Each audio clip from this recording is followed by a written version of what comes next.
Hello, wonderful, wonderful beings. Oh my goodness. This is normally a bit earlier for Flea and I today for Age of Awæcnian, Soulful Stories Unveiled. How are you feeling, Flea? It's been another week of, I feel, lots of ups and downs and big shifts and sitting with things and then more big shifts. How are you feeling? Mhm.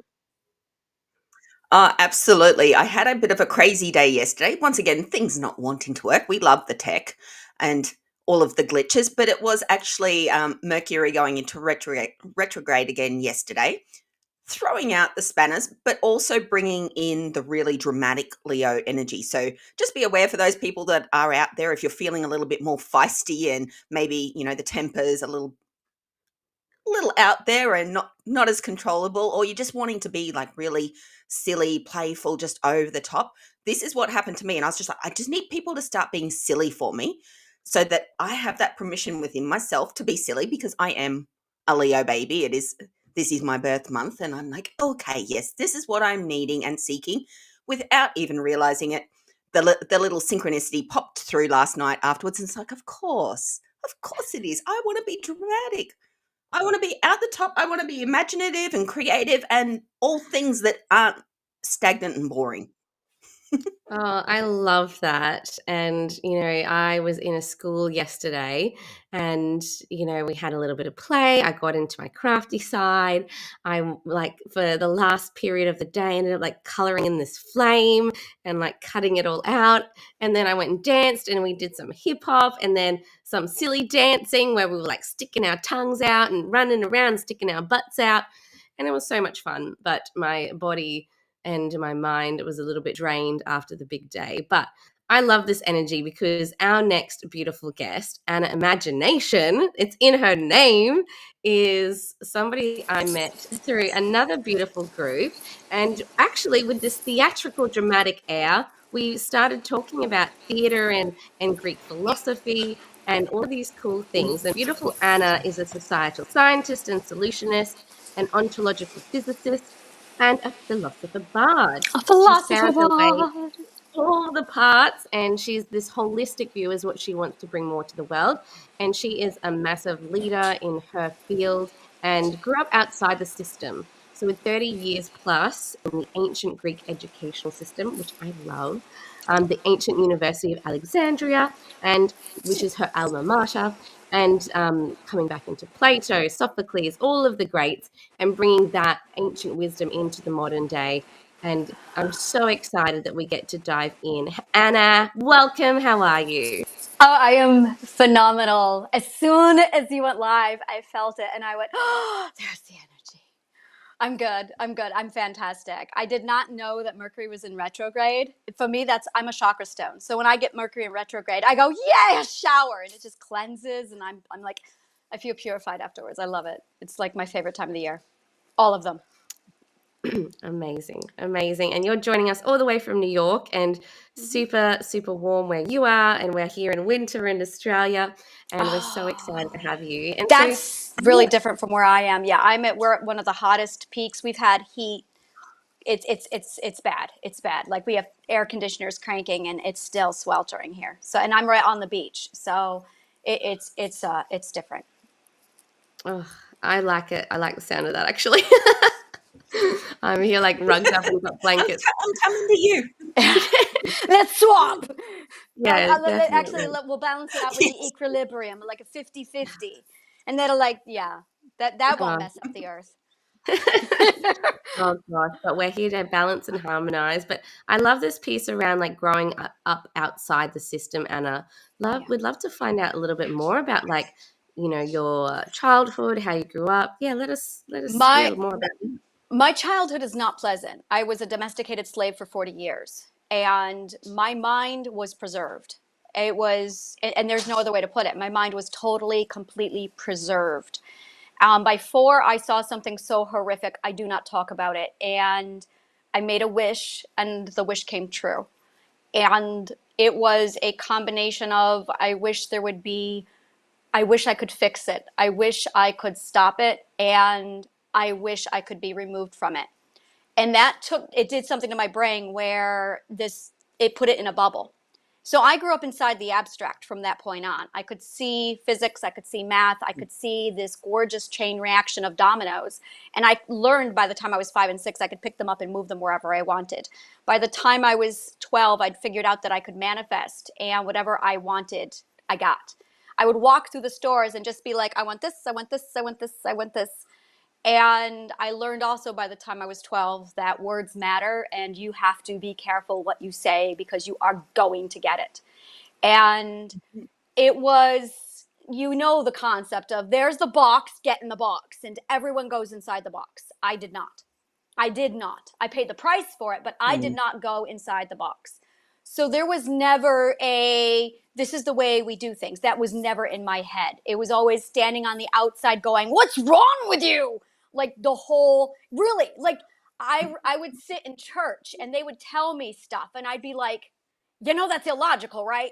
And I would sit there at 4 years old. Oh yeah. I proved to them. They didn't like Mhm. me. This was the very first time it really started to come out. It was God is love, God is perfect, God is jealous.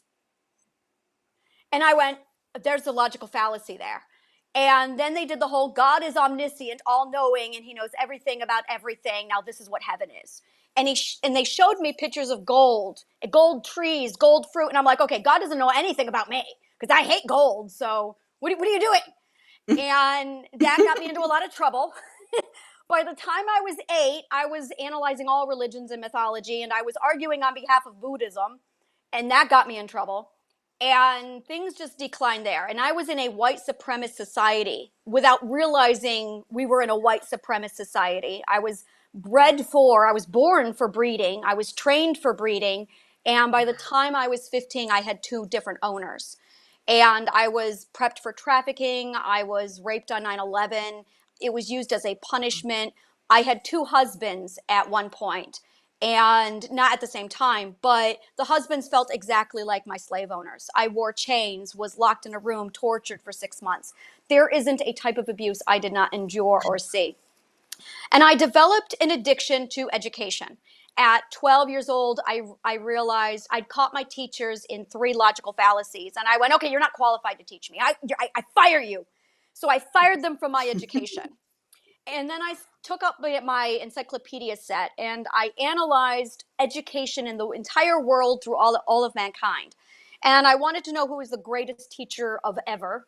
And that landed me on Plato, Socrates, and Pythagoras. And I went, these guys seem to know what they're doing because they taught Socrates and Euclid, they taught Plutarch, and they taught Aristotle and Alexander the Great and Christ. And I went, all right, these guys seem to know what they're doing. You're allowed to teach me. So I hired Plato for the job. And by the time I was 15, I was on Plato's curriculum. And Mm. this is great. This is like my favorite story.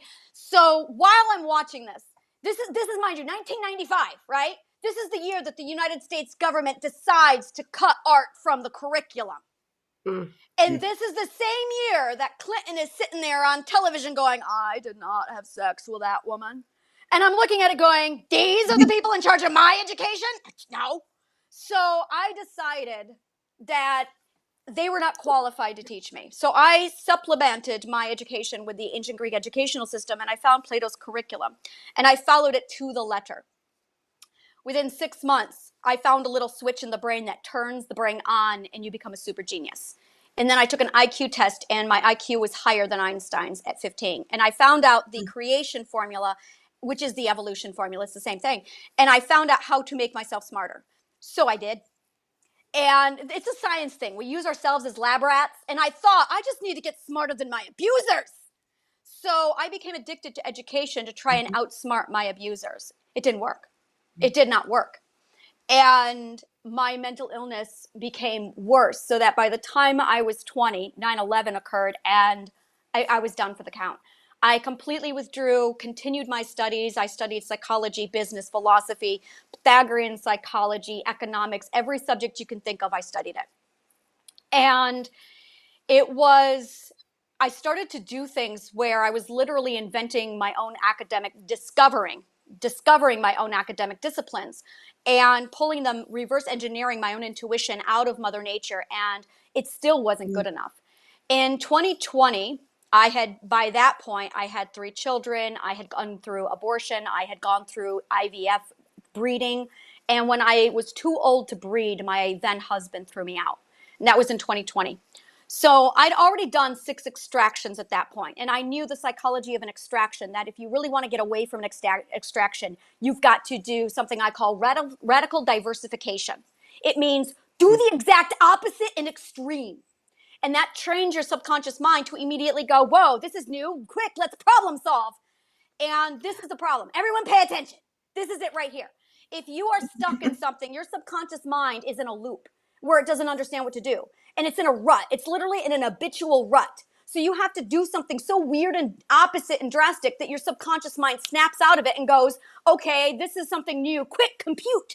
And it will immediately go to work with mathematical computation to problem solve.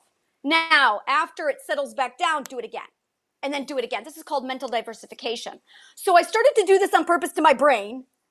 And it taught my brain, what did I say? What did I say, ladies? Every time I get into one of these things, my phone rings. And I'm like, I turned it off. So what that did to my brain was it trained it to see the opposite of a situation and adapt to the new situation. And that allowed me to mentally diversify and stretch. I call it brain stretching. I brain stretch. And it's literally like exercising your muscle. And when I did that, it was about 2 years of that, and I started to make significant advancements in my healing. And in April of 2023, I found the algorithm for mental illness and cured my mental illness. In April of 2022, I didn't. One of my alters wrote a letter to me telling me that I had multiple personality disorder. And I had no memory of that at all, like no memory of writing this letter. And that's how I found out I had multiple personality disorder. So it was from April, May of 2022 to April 2023 that I was analyzing multiple personality disorder. Now, we had studied 30 plus years in the ancient Greek educational system, so we had a talk. It went like this. Oh, guys, we're all like super geniuses here, all 4 of us. What if we were to map out the subconscious mind while we switch? So we all got it in our heads to use our multiple personality disorder to switch and map it out. So we took turns. So Berrigan had a turn, Imagination had a turn, Colin had a turn, Joanna had a turn, I had a turn. So when we were all done, we had 5 data points, which is mathematical phraseology for, look, we have data. We can find common denominators now. So we mapped out the subconscious mind, we found the common denominators, and we went, oh, look at that, there's mental illness. And we reverse engineered it, and we cured it. It's just logical code. It's just logical fallacy. That's all it is. It's logical fallacy. So I've been studying logic since I was 4 years old. I'm a logician. So I went, oh, well, I know what to do with if-then clauses. You just create an if-then-and clause. It's just an if-then-and clause. So if you have something you don't like, that's it. That's all it is. So you have if-then clause, just make an opposite if-then clause. For instance, I don't like narcissism. I don't want to be a narcissist. If it is narcissist, then I am going to do the opposite. And you know what, Anna? I love your energy, and this is so fascinating because I've never met anyone like you. No, but you won't. I'm different. I can see the logic in what you're saying and the beauty in what you've gone through as well to understand yourself and all of these things that have come into place. And I know, Flea, you had some beautiful cards that came up. Flea also does readings while we do our interviews. My cards. Oh, this is going to be fun. Yeah, I what came up? normally don't let people read, but sure, why not? Go ahead. Yeah, go ahead. This Read. It's for the collective. Oh yeah, for the collective Yeah. conscious. Yes. Oh, go ahead. Read. This is just purely simple tapping into that beautiful energy that we know that is us, and obviously, that logic that comes with it. There was 4 major arcanas, so like that justice that you spoke about, that truth in education, in ourself, like that wholesome truth that you were talking about, which ultimately is the intuition, which creates the magician, the magic that you were talking about, that becomes your life, that is that route, that road where we can control and we can create our own reality, and it all stems from wisdom. So like that's those four major arcana cards that were there. And literally everything that you have said has just highlighted that. And that's all I bring these out for, is that little bit of synchronicity that just really hones in and just shows how connected we all truly are. Mm-hmm. Like that, your story and a lot of what you were talking about there, I haven't experienced it in the same way, but very similar. Yeah. A lot of moving around. So my education, I went to over 30 primary schools, and you can imagine the disruption that would cause inside you, having to always trying to, okay, I wasn't popular in the last school. Let's be someone else. So my identity was from very early on always being someone else. Yeah. It's like I could never I know. be me. Yeah. I was not. And that process of going through and trying to fit, okay, I'm somewhere else. I've got to behave like this. I'm here. I've got to behave like this. Yeah. I call that the disintegration of the self. That is it exactly. Yeah. It's the disintegration of the self. Integrate. And it very much feels like a split personality in that sense. It's like, who am I? That is exactly split personality. So I have a lot to say on multiple personality, being on the other side of it and then coming back out and having the knowledge of what I was looking at. Almost everyone has split personality. Almost everybody. It's the disintegration of the self. You have yourself at point 0, which is the integrated self of the whole consciousness. And then as you disintegrate, your self breaks off. Now I'm going to tell you right now, it's not the personalities. It's the consciousness that breaks up. It should be called multiple consciousness disorder. My multiple personalities had a consciousness of their own, with their own memory bank and their own subconscious mind for each of them. It was not the personalities. I'm still all 4 of those people. We're just under one conscious mind now. And it's very common. But so little is known about it that no one knows about it.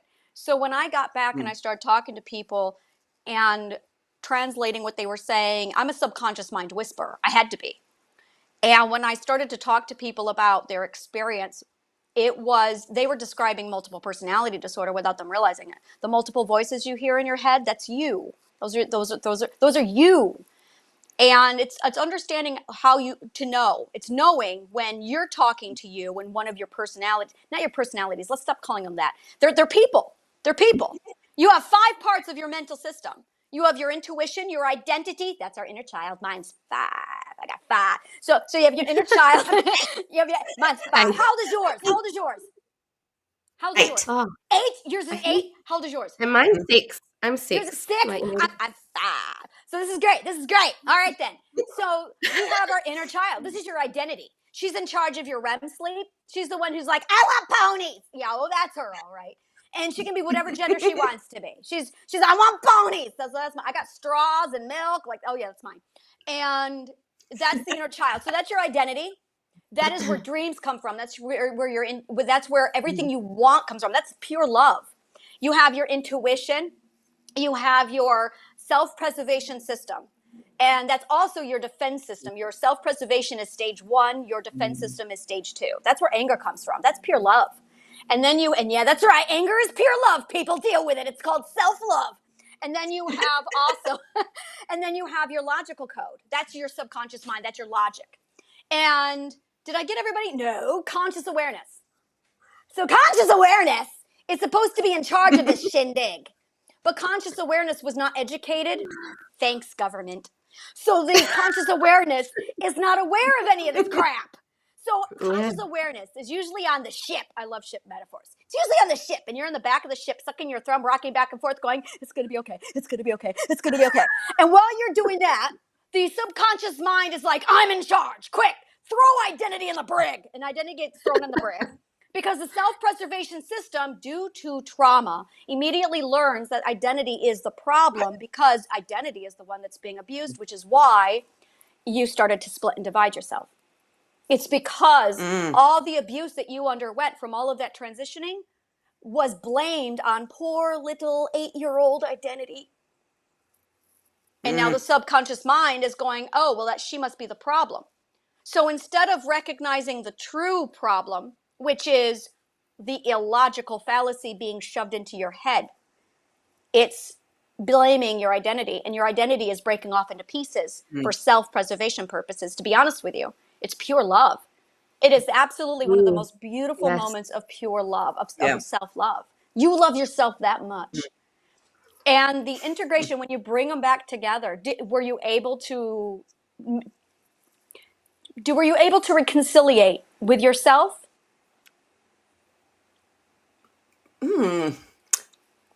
I would say so, but that would be a no. not. No, I'm going to tell you right now, no. If you're thinking about it, the answer is no. If you're thinking about it, the answer is no. No, you did not. When you can say, yes, I've reconciliated with myself, we're best friends, then you've reconciliated with yourself. No, you know when you've done it. Yeah, you know when you've done it. Yeah, if you're thinking about it, no, then I still talk to the multiple voices in my head. I have that conversation with Marie. It's like, who am I actually talking to? Because I can feel me in there. Yes, it's you. Going, right, we're going to do this. Blah, blah, blah, blah, blah. And there's answers and there's conversations happening. And it's like, you. Is this normal? Yes, it's normal. It's normal.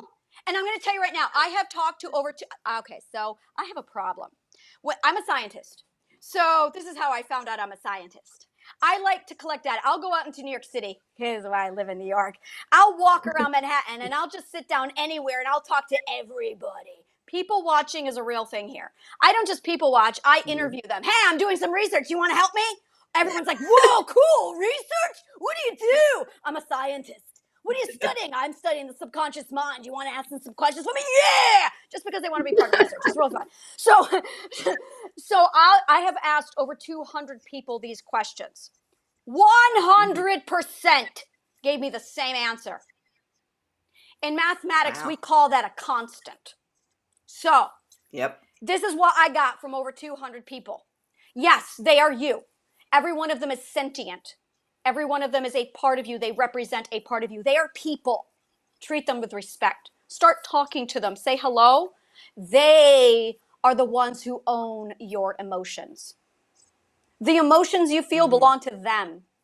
So when you feel emotions, it's not coming from outside. That's a distraction. It's coming from them because of what you are doing to them.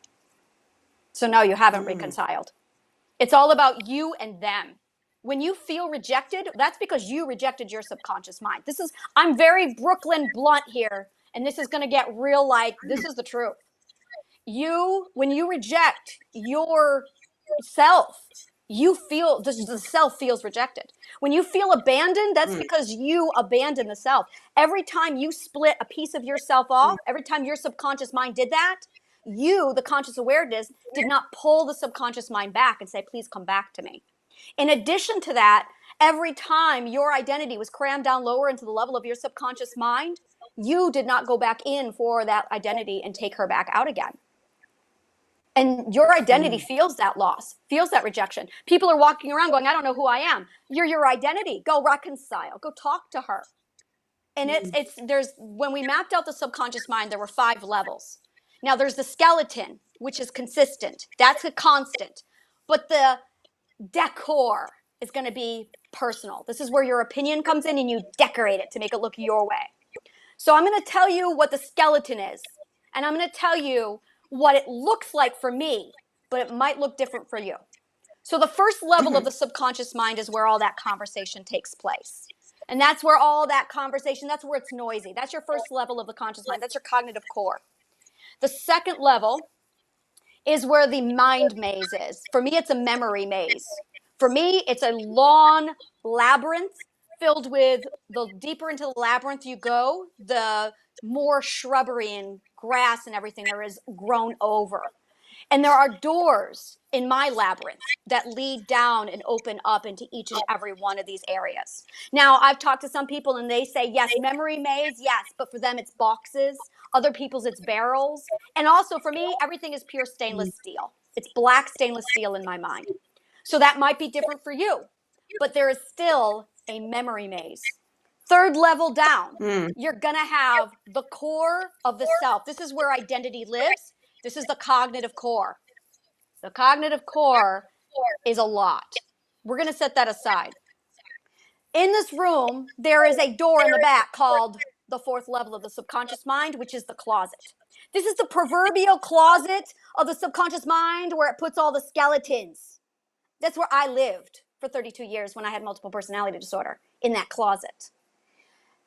Inside that closet is where your sexuality is. It's where your kinks are. It's where all your dirty little secrets hide. And below that is the fifth level of the subconscious mind where the unethical go. I've never been there. I don't go there. We don't want to go there. That's where your pedophiles and your serial killers go. We don't want to open that place. I don't know what's beyond that. I don't go there. The fourth level is where I lived for 32 years. And when that door opens, that is when the subconscious mind decides it's time to come out. There is no getting into that door until the subconscious mind self-preservation says, okay, the door may come open. It is 100% up to the subconscious mind, which means you need to address whatever you need to address with the subconscious mind. And the self-preservation system is the subconscious mind, which means if you are aggressive at your subconscious mind, oh, that's going to set off alarms like crazy. It will not open the door. It'll shut it down. So you got to become a mother to the subconscious mind. You need to soothe it and say, it's okay now. You know what? I can handle whatever you need to show me. And it's going to be gradual. You will remember exactly what you need to remember by the subconscious mind when you are ready to receive it. Never sooner. But if you attack, if you bully the self, not going to work. So it's absolutely dire to start soothing yourself and talking to these people inside your mind. And depending upon the severity of your trauma, is going to determine how tightly identity is bound, gagged, whether or not she's still around. And the cognitive core is how your perspective processes data. It has 5 chambers to it, and it's run and operated by everybody inside your subconscious mind. Now, the conscious awareness's job is literally to manage this entire shindig, if you know how to. It's very simple. And identity's job is to tell you what the dreams are and when to pursue them and where. Intuition's job is to tell you when to pursue the dreams and how and where. Intuition does all the navigation. She works very closely with the identity and the conscious awareness to navigate your ship through life. The subconscious mind's defense and self-preservation is all about making sure everything stays safe. And if they don't feel safe, they're going to do everything in their power to make sure the cognitive core stays operating, including self-destruct. This is why the conscious awareness needs to be educated about this, provided with a manual for the subconscious mind, and taught how to use it. By the way, it's all physics. It's all just physics. Understanding the order of operations of the cognitive core and the processing is all just physics. As soon as you get the chain reaction, you build up the momentum and the whole thing just automates itself. And then identity runs around with lollipops in her mouth going, I want to go there. So Anna, like I've loved this breakdown of the mind and all of these layers. It takes me back to actually university and just like looking in at the Jungian side of things and Freud and all of these things. And I had these similar questions of like, you know, like, well, but what if, like, why is it just that? So where does then like that deeper, from your perspective, the deeper soul connection of that, like that deep remembrance of essence, of spirit, of God, source, universe. Oh, you want to get into that? Yeah, like, you know, once Our just say audience are someone's like our done the audience work, are. they've unlayered things, and then Oh, they you start want to remembering. open the door. Let's That's what open the you want. door. You want to open the door. I know what you want to do. I know exactly where you're going. You're at the door and you're poking, going, "What's this door?" And I'm going, "Oh, you want to touch the door." Because when does, like, you know, when, from your perspective, when does like these memories from past lives and past experiences that are deeply felt, like really activate and come online, like from other planets or other places, and you're like, I felt that, I like sensed it. Like, I'd love to know your take All on right, that. we're gonna kick that door open. I'm a scientist. I'm not a spiritualist. When I integrated, I found the integration formula, and I went, cool. I integrated all my 4 people. I became myself, and I went, whoa, there's more here. And I integrated myself again, and I went, there's more, and I integrated myself again. And that is when I went, okay, cracked my knuckles, stepped back and said, I got data. And I started recording 100% all of it live on YouTube for 2 years, all of it. I kept a blog that documented all of the science, and I tracked all of it. I found the pattern recognition, and I discovered something that I refer to as the 12 ethical perspective stages of human growth and evolution. They are the advanced, really, really in-depth spiral dynamics by Dr. Graves. Dr. Graves introduced this back in the 1970s. He got to the 8th ethic and then abandoned it, gave it to Nim. Nim decided to shelve this. When I started to reverse engineer the subconscious mind and the abstract, I had already been called and labeled everything you can possibly think of. And I went, well, I'm going in, because what have I got to lose? Sanity? So I went all the way in. And when I started tracking it, I was at the 6th ethical perspective stage of growth. I am currently at the point of comprehension. The majority of people on the planet are at the 4th level of consciousness. The majority. Everyone who is spiritual, who feels the divine, who's talking in terms of feminine divine, who can feel the chakras, you are at 6th ethical perspective stage. I am at 36th level of consciousness plus 7 expansions in. It is a precise mathematical formula that opens up, and I can see all of physics, math, the universe, everything. What you are talking about is a descent into the self. It is a descent into subconscious mind. It is a combination of metaphysics. I call it ethereal physics or ethos physics, which is a branch of physics that was abandoned back, well, thank you, Einstein, back in the 1920s. His work with relativity, instead of going, oh, let's modify what we have here, they decided to scrub the entire physics and set it aside. So you have quantum physics, you have metaphysics, you have ethos physics, and you have now null physics as well. And you also have macro physics. That's the physics of the universe. And then you've got my physics. My physics is identical to null physics, and it is also identical to ethos physics with some tweaks. It's the modifications that were required. So it's a cross between it's literally like the missing link. It brings it all together. So we are all born feeling energy. You can feel energy, absolutely. We are sentient. We are human atoms, and we can feel physics. So from the first 4 perspectives, 1st, 2nd, 3rd, 4th, we can all feel energy. At the 5th ethic, you're going to divide. You can either feel energy and just energy, or you can't. And you kind of go exactly like Gen X do. You go one way or the other. Am I going to be a boomer, or am I going to go more millennial? But when you get to the 6th ethic, you can feel frequency. That's what you're doing. You're just feeling frequency. So you're feeling energy and frequency now. And when you start to feel frequency, your hippocampus, as you go through trauma, it shrinks. And your amygdala basically has room to grow. Your amygdala is where fear comes from. It's where fear comes from. And when your hippocampus grows, that's your logic, then it actually kind of squeezes out the amygdala, which shrinks the amygdala. So you have more logic than you have fear. Logic cures fear, people. Love cures fear. So the smarter you get, the more educated you get, the bigger your hippocampus gets. Until I hypothesize that it becomes a satellite and can pick up the electromagnetic field on the planet, and you can feel the frequency. Now, with the frequency, you can start to feel the vibrations. And neuroscience proves that our standing frequency for human beings is 9 hertz up to 12 hertz. And that's where they stop the research. 12 being the most common, which aligns to the 4th ethic, which is also the most common, which means every time we shift a perspective, we also go up in frequency. So when you get to the sixth ethic, that's when your crown opens. That's when you're feeling all of this. That's when you feel the hierarchical. It's literally like kindergarten. So you start off in kindergarten and you go up the grade level. Sixth ethical perspective, you're a senior in high school. And then you go to college and you open the door and you realize you know jack and shit. And that's exactly what happens. At seventh ethic, you open the door. The door is located in the first level of the subconscious mind. It's a big door in my mind. It's a giant door, and that is the door to the abstract. Right now, you're in the inner abstract. You're not even in the abstract. You're in like the what is it called? It's the gravitational force, the gravitational pull of the door. You haven't actually opened the door yet.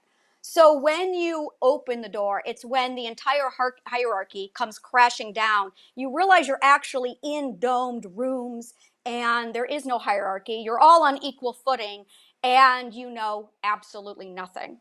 You lose the divine, you lose everything, and it felt like I was standing in the middle of a black sea of ink and I was on a little boat looking at this giant carrier that was the system. And I went, oh, so this is on the outside of the system. And that's when I started to feel all of the frequency from invasive perspective that people had crammed into my body that wasn't mine started ripping through my body because, out of phase signals in physics, it's called interference. It's equivalent to you got a knob on a radio station and you're turning the knob from AM over to FM. And as you turn, you're passing through all those radio stations and you can hear multiple radio stations and you're like, oh my God, that hurts. Welcome to out of phase signals. That's going on inside your head because your head is physics. And you got a chemical lab inside of there. You've got, a battery, an electromagnetic field. You got everything inside of your head. You got a projector going on inside your head. That's what your imagination is. It's a projector. So those frequencies start messing with all the electrical thingies. So when you're in a lab and when you're in a lab, right? We're all in a lab all the time, right? Scientist brain. So when you're in your lab and you see all your electrical equipment going crazy because of the electrical storm, it's that, except it's in your head. So you're going to feel it. You don't feel it if you're aligned to your truth, which is Mother Nature, and you don't feel it if you have the 10th ethical perspective, which is emotional fluidity. Emotional resistance. Let's talk about physics. So you feel the energy. Those are your emotions. And you're going, oh my God, these hurt. I'm going to suppress them. Don't do that. Don't do that. Because that's energy. You are suppressing energy. Mother Nature has a lot to say about that. That's her energy. The energy has to go and flow. It's called potential energy. It's got to come into your system, and then it's got to move out into kinetic energy. But you're resisting it. So you are the resistor. That's going to hurt a lot. Mm-hmm. So when you have Mercury retrograde coming in, Mother Nature is ripping your frequency, going, move my energy. I need that. And instead of listening to Mother Nature, you're going, no! Really? You're taking on Mother Nature? What are you doing? 10th ethic, emotional fluidity. So you got to let that out. You got to let all your emotions just pass through you. 12 ethics, people. So when your emotional fluidity, when you allow the emotions to flow, you're bringing in, you are a conduit.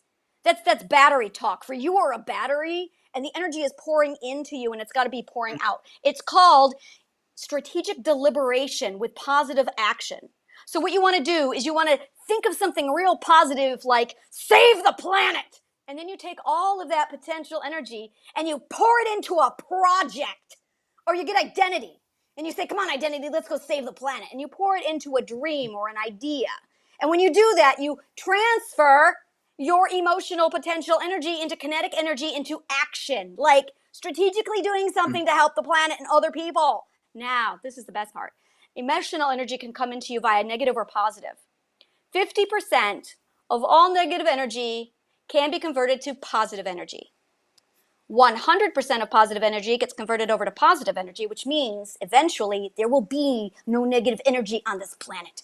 So you transfer it all into you and you transfer it all out of you and you are just allowing the conduit flow. But if you're resisting, that's not going to work. So Mercury retrograde comes along, and if you're aligned with Mother Nature's truth, which is logic, math, and physics, and you allow that energy to pulse through you, you're fine. If you're not aligned to Mother Nature, you're going to feel it.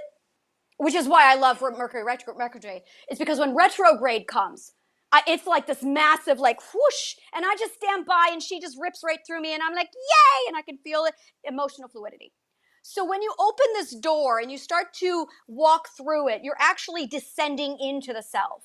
When you descend into the self, you're actually passing through these blocks of visible perspective called time. This is time.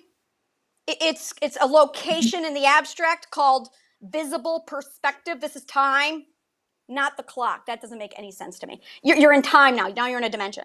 And you're allowed to see so many visible things before you max out. And as soon as you find all the visible components in your perspective, you integrate them. And then you transfer to the next perspective, and then you've grown. This is growth. This is creation. This is evolution. This is learning. Like the spiral, like you were saying. It is exactly like a spiral. It's going left, and it's a coil with this gorgeous pendulum swinging of back and forth, which is an electromagnetic field. Yes, it's exactly like we call this Coriolis force. Yes, it's physics. Oh my gosh. Force, yes. Lee has drawn these codes that you've just like visualized, like told us. Yeah. And she's like, there you go. There's my stuff. There's my physics. Oh yeah, that's all my stuff. It's my physics. So yeah. Yeah. And I actually don't know physics. This is literally just what comes through me. It's common sense. I've never ever studied physics. This has been something that has come in the last couple of years. Yes, you are reverse engineering Mother Nature. And so now you've opened the door, you're going through, now you've got the 6th, the 7th, the 8th, the 9th ethic. This is what I refer to as metaphysical transformation. This is where it's hard because you feel that out of phase signal. Google out of phase signal, people. It's out of phase signal. Google that. It's harmonic dissonance. Oh wait, we have another word for it in psychology. It's called cognitive dissonance. This is it. So when you get to the 10th ethic, which is emotional fluidity, it stops instantly and overnight. I hypothesize that this is schizophrenia. This is schizophrenia. And 100% of psychologists admit that they know nothing about schizophrenia, and they just spent over $500 million trying to figure it out, and their data, after all of that research and money, was inconclusive. They still don't know what it is because they're not physicists. So metaphysical transformation occurs between the 6th perspective and the 9th perspective. At the 10th perspective, it ends. And now you're finally in the abstract. That was just the door. That was just the door. What you have next is now a massive descent into the self. This is not fun. This is the real work. Most people get stuck in the 6th ethic called the oasis, and they think they're healed. I'm going to tell you a story. I met a woman who insisted that she was healed. She loved her chakra stones. She loved her spirituality, and she was pacing the room shaking with her ADHD symptoms. Yes, she had ADHD. That's also physics. I'll explain that in a minute. However, she boasted how much of a genius she was and how she was training her children in genius qualities and traits. Except she was so uneducated that the traits she thought were genius were actually PTSD symptoms. She was training her children in PTSD symptoms. The oasis is deadly. It's dangerous. I have seen people get to the oasis at the 6th perspective and go, I'm healed. Everything's great, because you're functional and you have relief. This does not mean you are okay. It's only 15% done with your healing. You can feel exhausted. It is the eye of the storm, but it's not even, because the eye of the storm is the center. No, not even. Quite. 10 to 15% of your healing. It's exhausting, and it takes a lot to get to that point. So people think, oh my God, this must be the end. You know that moment in Land Before Time when they think they're at the Great Valley and they're like, the Great Valley! And it's like this little horde of trees. That's the oasis. It's crap, and it's dangerous. I have seen people be in the oasis for 20 years. I was in the oasis for 4 years. Don't beware the oasis. Beware the oasis. Like seriously, when I've listened to her, and I'm like, she thought she was fine. She thought she was well, and I'm like, she was one of the most mentally ill persons I'd ever met. But because of the in relativity of her healing, no, do not settle in the oasis. When you know you're healed when you are the chakra stone. You know you're healed when you don't need any self-care. I don't do any self-care. Never. Don't have to. I'm a chakra stone because I'm at the point of comprehension. Because retrograde comes and I get a bath. So Mother Nature takes care of my self-care. I don't have to do it. That's the difference. If you are working your butt off to stay regulated, you are only just starting. It's all relativity to your pain. If you're struggling, if you're not stabilizing, if you're frantic, if you're constantly working hard. No, if you have ADHD, you're not better. And I'll tell you why. My daughter was diagnosed with ADHD. I put her through my program, and in 3 months, she was fine. Headaches gone, all of her ADHD symptoms gone. We pulled her out of the high school and we started homeschooling her, and I was able to regulate her to Mother Nature and get her aligned, and instantly all of her ADHD symptoms were gone, because ADHD symptoms are this. When you're a sixth perspective, remember I told you you're functioning at a higher frequency, so as a result you have a higher hertz going on, 14 hertz, but you're forced to be a second perspective. Do you know what physics says? When you take your frequency and you compress it into a lower frequency, you're going to shake. That's ADHD. It's getting ready to explode. Yes, exactly. Yeah, mania, bipolar. Nope. It's this. It's you're over here, but you're being forced to live at a lower frequency. It's just physics, but psychologists don't study physics, so they don't know what they're talking about when it comes to physics, because this is physics. So ADHD is you need to speed up. You need to speed up. You're supposed to be at your true frequency. And the more you're at your true frequency aligned, you're fine. But, and you're supposed to grow. That is growth. You're supposed to grow. So you get up in the door, you go through the first 4 stages, you're through the abstract, the metaphysical transformation. You're going to think you're a god. You are. You're going to hear voices. It's you. You're going to see things that aren't there. Yep, that's part of metaphysical transformation, because you are seeing, just read Nietzsche. Just read Thus Spoke Zarathustra, and you'll be like, oh my God, it's me. Yep, that's right. Yep, you are Nietzsche. Nietzsche went through it. Nietzsche was amazing because he documented it. When he went through it, he documented the whole book. And he's like, this is what I experienced. And I'm like, oh, look, it's schizophrenia, which is metaphysical transformation, which is, okay, yeah. And it ends at the 10th ethic, and then you're in the deep abstract. So then you have 2 more, and that's the conclusion of the first 12 ethics. That's just the first conclusion. I call this the Herculean 12 trials. You have to do this 3 times. The first round is the defining of the self. The next round is what I call the valley of shadow and death. And that's when the real work begins. That is hard. That is really hard. Yeah, I feel like I've just come out of that phase. Yeah, it's brutal. It's brutal. And that is when you're exhausted, you're tired, you want to sleep in the mud, you want to quit, you hate yourself, you feel like everyone's constantly attacking you, but you know who you are now. And you're constantly, do you have any idea what I did to find me? And so you defend. You have no idea what I did to find me. And this is that stage. And then when you're done with that, now you're at 31st level of consciousness. When you get to 31st level of consciousness, it's easy, because now you're just refining yourself. You still don't know who you are yet.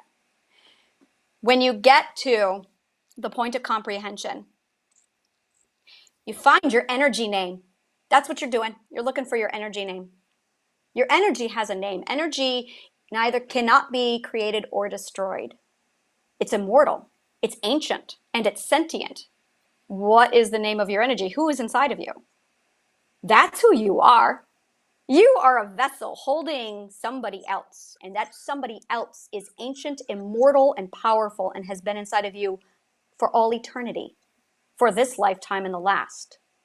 And you are looking for their name. That's what you're doing. When you get to the point of comprehension, you find your name, and you know who you are, and then you get the pleasure of learning your power. And by the way, when you find the vortex, the real vortex, that's around the 36th level of comprehension. And that's when the vortex picks you up and it carries you like a riptide. It feels like a riptide. And then it feels like this power just surges right through you, and it feels like your skin is going to burn off. Always. And then you endure that and you get used to it. And then, and that's just it. You get to know your energy. You get to know your energy self. And then you integrate with your energy self, which is where I am, is now my energy self is merging with who I am. And now we're the same person. We're the same person. It's very bizarre because it's exactly like multiple personality disorder. It's the exact same thing. We're still integrating. So we're the same person. We are the same person. I'm owning you now. We're the same person. Mm, mm. Oh, I love that.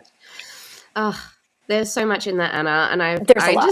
Yeah. I just love your energy and the descriptions and the metaphors, because I think to explain things in a way where it's like pause and this part, and I think that's also what I love about, the play, the dramatic side of things. Well, let's imagine what that means for you, and then go down that rabbit hole and go deep in diving into, and I love how you said the descent, because I feel like my descent started 3 years ago after my miscarriages, and it was like a full descent down, and Yeah. the energy through breath work, the energy was grounding me, and it was like a descent, a down, down, ground, ground. Is it And going the down into you? well, this was a few years ago, but the energy was coming down through me, through my feet into Mother Earth.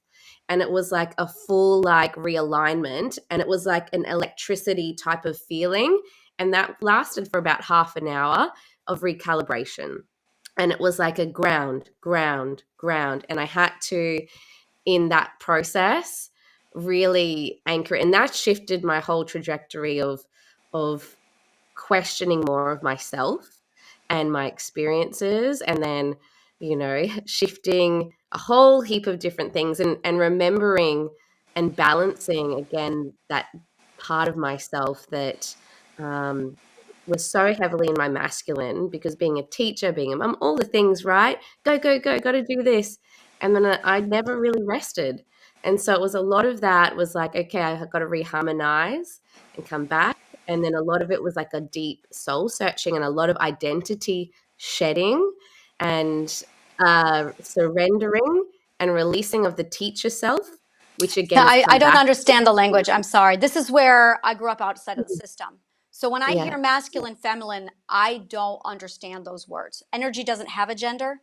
So I don't understand masculine, feminine. Every time I hear those words, I'm Yeah. like, what does that Yeah. mean? Look, I understand. For me, that was a way of understanding for me. So for me, the teachers that I learned through as well, the feminine energy is like the expression, the nurturer. There's different It's the archetypes positive, with that. Like oh yeah, kind of. the positive and the negative energy. So But when you're looking at the battery, Yeah, the see, masculine and the feminine that's energy. yeah, masculine right. With the masculine still positive and has negative, positive. that So doesn't for me, masculine is like the action, the doing, positive and the negative. So you're doing. So talking I about the suppose this, okay, all right, I know what that is. yeah. Okay, all right. So So I'm like gonna the translate it into physics now. receiving Okay. and giving side, receiving and Yeah. giving side. And I suppose Okay. it's Yeah. another lens. Love and fear. And It's the yeah, so attraction another and the lens. repulsion. Okay, yeah, I got you now. Yep.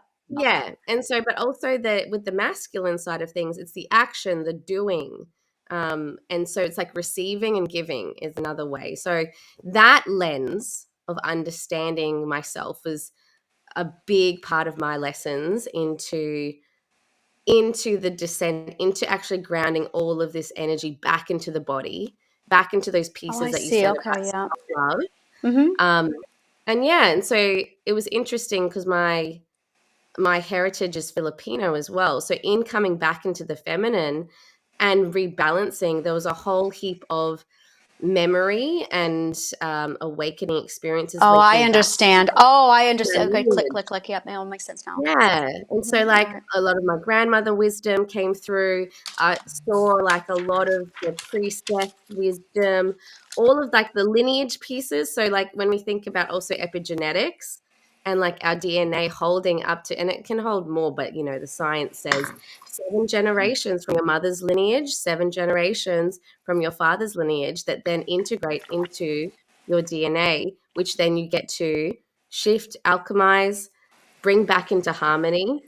And so, yeah, I love the lens that you've brought. And I just thought I'd share my Oh no, I experiences. love it. I love it. I'm learning. I'm learning. It's Um, it's language, so I had to translate it as well. Yeah, and Flea also again interprets it in, like you said, the positive and negative. But there's still positive and negative in the feminine. There's still positive and negative in the masculine, and it's how we then, I suppose, take that in and then come, like you said, the word alignment is probably Mm-hmm. the biggest thing, and that I think in my journey reflecting on your beautiful explanation was coming back into, well, what lights me up, and a lot of that is the inner child, like you said. The only thing we have to, well, not have to, the inner child is the only person we have to really impress. Let's make her Yeah, like, it's well, they all have their purposes. It's so the mental health is three things. It's your story health, it is your logical health, and it is your community health. If you do not have these three things, you're not going to be okay. And all mm, mental health, these are the three pillars of mental health. Is your story health, your point of origin. This is the Cartesian coordinate system. It is your point of origin, your destination, and what great victories have you taken on, overcome, conquered to win the day to get closer to your destination? That is mm, your story. This is where a lot of people are like, who am I? Where am I? You are the summation of the journey. We're going to say that again. You are the summation of your journey. I love that. If you don't go on the Mm, journey, you're not going to know who you are. If you're sitting at home Exactly. waiting for life to begin, waiting to figure out who you are before you begin life, you're never going to figure out who you are. Because Bilbo Baggins, people, you're not going to know who you are until you get your butt out the door and you go fight the dragon. Because it's in the fighting of the dragon that you go, oh, that is who I am. Think of it this way. I'm totally going to do a Tolkien here. You face off with riddles in the dark. And you have your conversation with, well, if you call that a conversation, with Schmeagol. And you walk away from the event. And now you are the Riddler in the dark. That is your name because you've earned it, because you slay the dragon. He is Barrel Rider. He got that name because he rode in the barrels. I am Queen of the Darkness. I am the subconscious mind whisperer. I am Goddess Imagination, because these mark my victories. But if you sit at home and you never go out, you will never know who you are because you have never lived. It is the living and the journey that gives you your name. This is your story. Your logical health is your logical comprehension of every word in your mind. Do you know what words are? And I do mean that quite literally. Do you know the words, what they mean, and what is coming out of your mouth? Google them. Google the etymology, because when you start to dissect the logical comprehension of what a word mm, means, nope, mm, nope. This is our biggest problem, because 100% of the United States government's educational system cut all linguistics, logic, theater, and stage out of our language. We don't have it in that skill. I don't know how Personal how is expression is. saying there. Yeah, Mm, it's extraordinary. There are, when you look at the academic disciplines, theater, stage, poetry, linguistics, etymology, logic. Those are the communication academias. My school didn't teach them. Now, Plato did, so I'm fine. I'm fine. I got them. But I haven't seen a modern educational system yet that does. So if you do not study all four of those topics with mastery, your language might not be up to par. So go back to language, go back mhm. to linguistics. And that's why we have a communication error. That's why we have so many misunderstandings. This whole thing is just a big misunderstanding. Every one of these ethical Yeah. perspective stages has its own language. And underneath Mhm. that, we have a primary core language. So we have a primary core language that no one knows about: scientist, communicator, or artist. That's your primary language. I'm a scientist. That's the language I speak. I have to translate everything into physics to get it. What are you guys? Artist, communicator, Um, science. or Communicator. artist communicator. You're a Mm. communicator? Yes. Communicator, artist. Do you I have, do dance. Flea's a beautiful I'm very much artist. artistic. I speak in pictures. there you Everything's an go. image for That's me. artist. Yeah. Yeah. See, that makes no sense to me. I'm like, well, fascinating. Let me get data. Yeah, I have no idea what that But I speak means. science as well now. You might So speak it, I yes, part but of you have to. part of my beautiful gift in this world is that I've had to experience living with multiple different people And in that experience has made me what I call multiversal. So my language, I'm able to adapt it to suit. So that's why I I'm going to show communicate you well with something. Marie, who is very ethereal, and then my partner is very logical. So I have to be able to Yeah. communicate with him, and Yeah. the You have science. I'm like, oh, I secondary. can't prove it Yeah. now. Yeah. So you have a secondary language and you have a tertiary language, but you doodled the science on your notebook. Yes. You drew Yeah. the science. I draw first. Yes. Yeah, I you draw first. first. Your primary language is artist. And Yes. Ferguson, what's yours? I'd probably say communication, but the core expression was dance, like that through my body first, because I didn't have the voice or the words, but now my voice has been activated through a whole heap of things. So I speak globally now, but I also dance, and it's through my body and that embodiment of Yeah. feeling. Mm-hmm. That's where I Yeah, suppose my it's where you process data. Story is communicator. If you have to have everything translated to story, you're a communicator. So Yeah. it's either it's image, intuition, feeling, or it's story, or it's give me the theory. I have to break down the science into comprehension. For me, and everything has to be translated into physics for me to comprehend it. When I studied music, it's physics. I don't see music, I see physics. I can't hear Beethoven without going, "Oh, look, physics." So Yeah. that language is there I for the see rest of our science in lives. color. Yes, exactly. So when you study physics, when you study math, you have to convert it all into image. If you are a communicator, no matter what you study, if you're studying chemistry, you're going to have to turn it into a story to understand it. That's the difference. That's your primary language. Now, that's at the core base. That is your energy language. Now, above that, you've got your perspective language. Your perspective language is whichever perspective you're in has its own language. For instance, six perspectives love to say, "Oh, I love your energy." Yeah, that's six perspective talk. "I love your energy." Fourth perspectives don't say that. They say, "He's a good egg." That's what they say. "He's a good egg." And second perspectives say, "He's a good boy." Second perspectives, every one of them out. And then there's, what is it? I don't want to do it anymore. But that's an example. That's one of the examples. That's it right there. So Ugh, I've loved this conversation. We could talk to you forever, Anna, because I love the way your mind works. Again, your perspective, your storytelling, your breakdowns is beautifully just you. And it dropped in a few other amazing things for me as well. And I know we're all learning from each other in the lenses and the stories and the experiences that we all gift.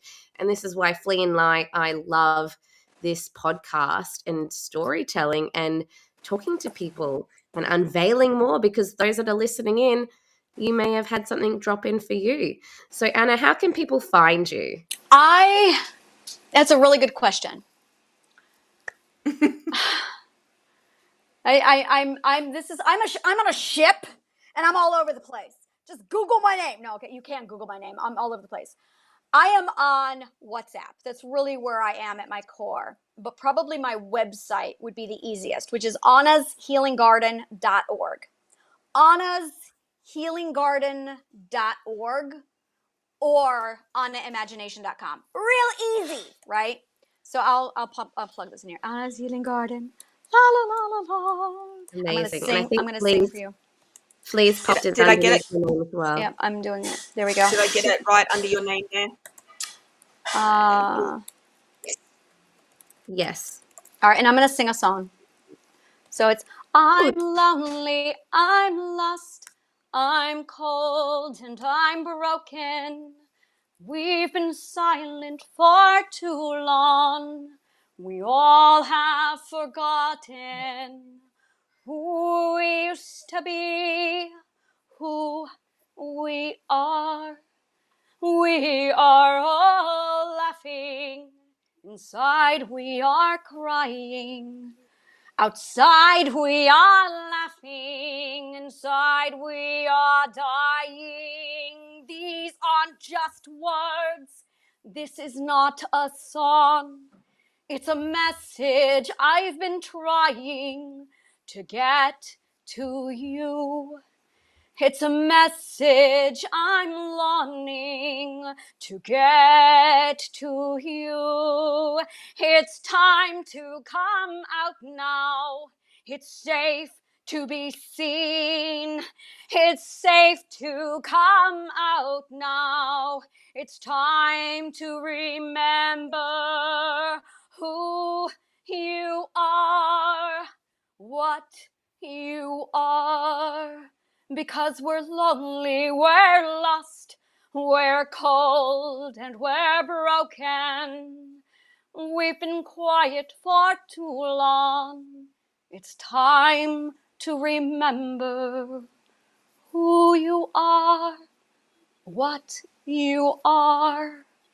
And stupid me decided to turn it into a round so it never ends. Oh, I love it. Oh, what a I'm like, crap, blessing. now what do I do? Oh, So yeah. thank you, Anna, so much for your time, your wisdom, your inspiring story. And that was just a beautiful way to start our morning for you to sing to us. And I felt the power in your voice.